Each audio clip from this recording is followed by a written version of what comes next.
وده المنظر اللي بحكي لكم عليه اللي بحب امشي فيه من عنده على طول.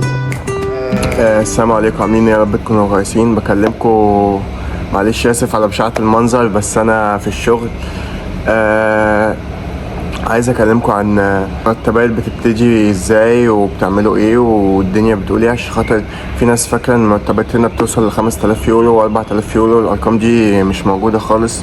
محدش ينفع يشتغل هنا في ايطاليا اكتر من 6 ساعات و40 دقيقه، ده الوقت الرسمي المعين. لو انت اتفقت مع صاحب الشغل على حاجه تانية ساعتها ممكن يديك ازيد شويه من المرتب، او يبقى متفق معاك ان انت هتشتغل مثلا ساعه زياده بس بالمرتب ده. ساعتها دي بتبقى حاجه ما بينكم انتوا الاثنين بس. قدام الدوله انت بتبقى شغال 6 ساعات و40 دقيقه، ولو انت مش عايز تشتغل اكتر من كده محدش ليه ان هو يجبرك خالص اطلاقا في الموضوع ده. بيصرحكوا عشان تيجوا بحر، ولا عشان ياخد منك فلوس، ولا ما عندوش معلومات او ما عندوش، مش فاهم وبيقولك اي حاجه، فهو بيصرحك عشان انت بتتكلم هنا مثلا لو المرتبات بتبتدي من 1200 يورو وطالع. لو انت واحد شغال مبسوط وتقول الحمد لله وبتاع.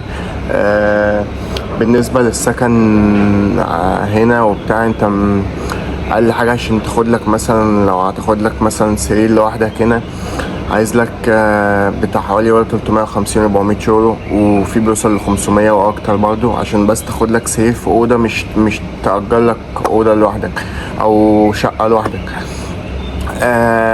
طبعا افتراء هنا على البني ادمين.